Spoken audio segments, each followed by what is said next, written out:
Hi, I'm Dr. John Demartini. I'd like to address a topic today that has meaning and purpose in your life, and that is human behavior, how you function, how you behave. Many times we have moral hypocrisies imposed on us.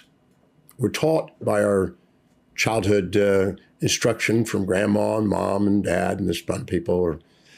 It says, now be nice, don't be mean. Be kind, don't be cruel. Be positive, don't be negative. Be generous, don't be stingy. Be considerate, don't be inconsiderate.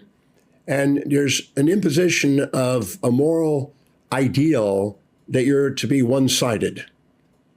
And what's interesting is that's not how human behavior really works. In Buddhism, there was a statement, the desire for that which is unobtainable and the desire to avoid that which is unavoidable is the source of human suffering. So attempting to get rid of half of yourself in order to love yourself and be yourself will be futile. I did a research project that lasted for a couple of years on human behavior and attempted to be a one-sided individual. I did a very intense focus on trying to be one-sided. And I monitored it 4 times a day for 2 years and found that we have a thing called hedonic adaptation. And we also have a moral licensing effect.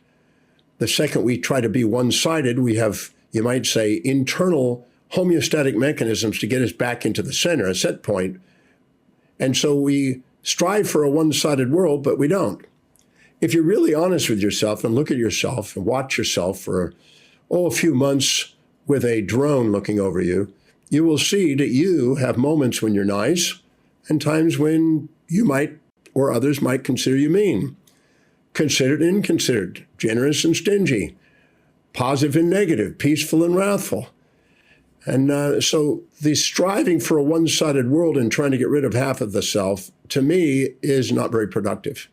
You'll end up trying to divide yourself up, almost like a bipolar condition. And then you'll think, well, when you are doing one side, you're proud. And then when you're doing the other, you're ashamed. The problem is that when you're proud, you're exaggerating yourself. You're ashamed. You're minimizing yourself. And you're not being yourself.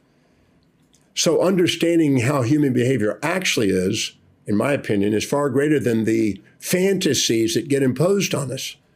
Paul Dirac, the Nobel Prize winner, said something that I read when I was 18. It's not that we don't know so much, we know so much that isn't so.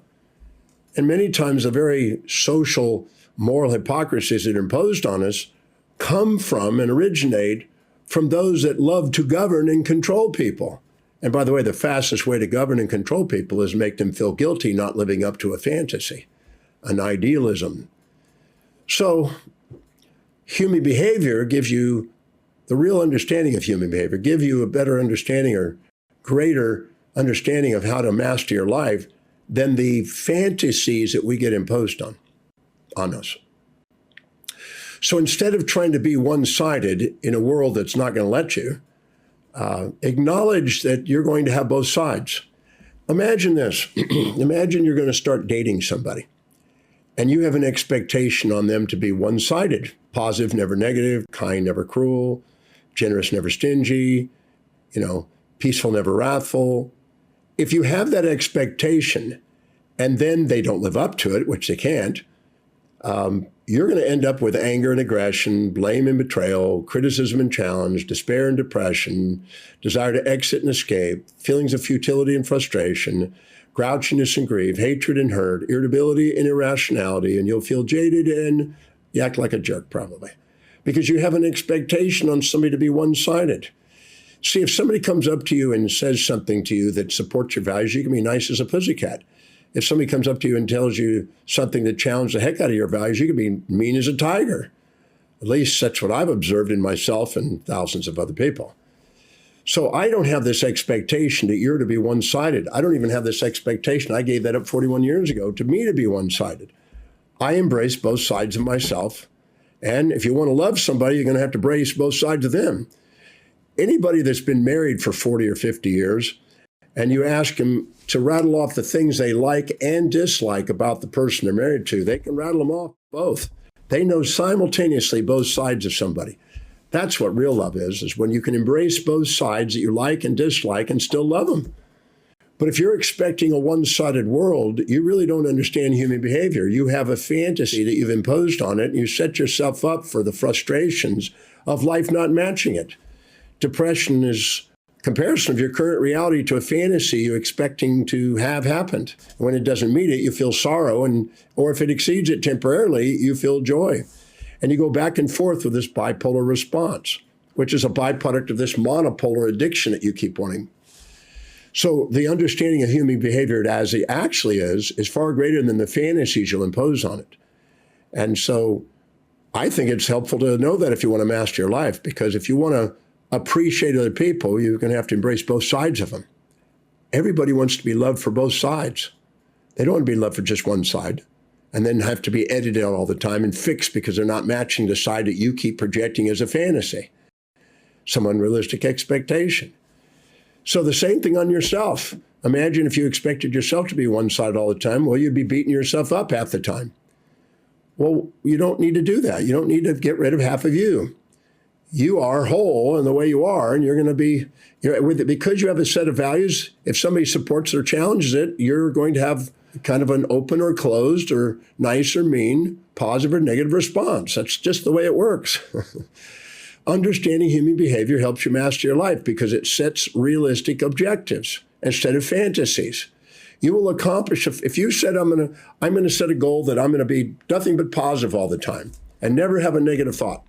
Well, I assure you, you won't go very long without that other side surfacing. And I'm going to find a relationship that's all positive, no negative, all kind, no cruel. Well, you're going to be looking for the rest of your life and probably die without a relationship. Not going to happen. So the laws of human behavior, as they actually are, and not the ones that are imposed as idealisms that are moral hypocrisies imposed by usually religions and politics, or people that have power that like to use their oppressive fantasies onto you to make you feel guilty about your life and disempower you so that you're easy to control. Well, if you follow those, you're going to end up unfulfilled in life.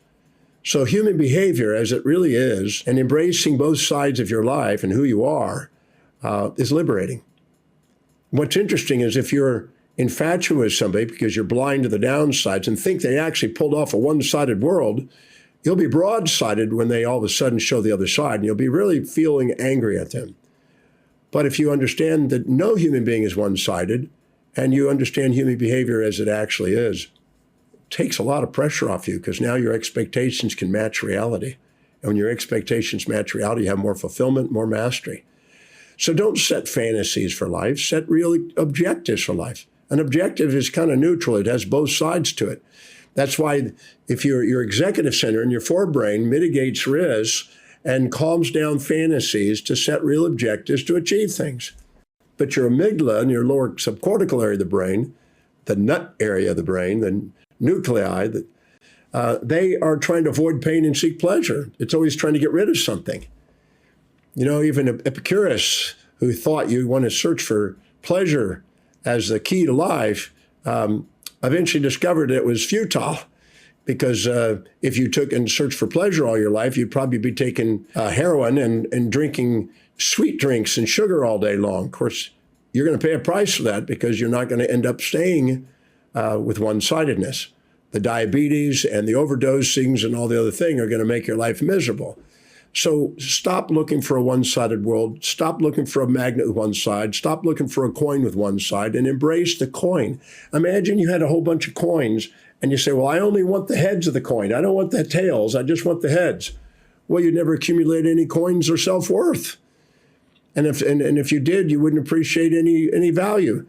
But if you embrace the heads and the tails and the positives and negatives, you can accumulate and magnetize a lot of wealth to your life, a lot of opportunities in life. So understanding human behavior can give you an advantage compared to not knowing it, and setting realistic expectations is more powerful than fantasies. I'm all for positive thinking when things are negative and you need to bring them back into balance. But I'm also involved in negative thinking when people are living in fantasies and infatuations. They need a dose of skepticism to bring them back down into reality. So Allow yourself both sides of life. If you do, you'll get to love both sides of you and the people around you.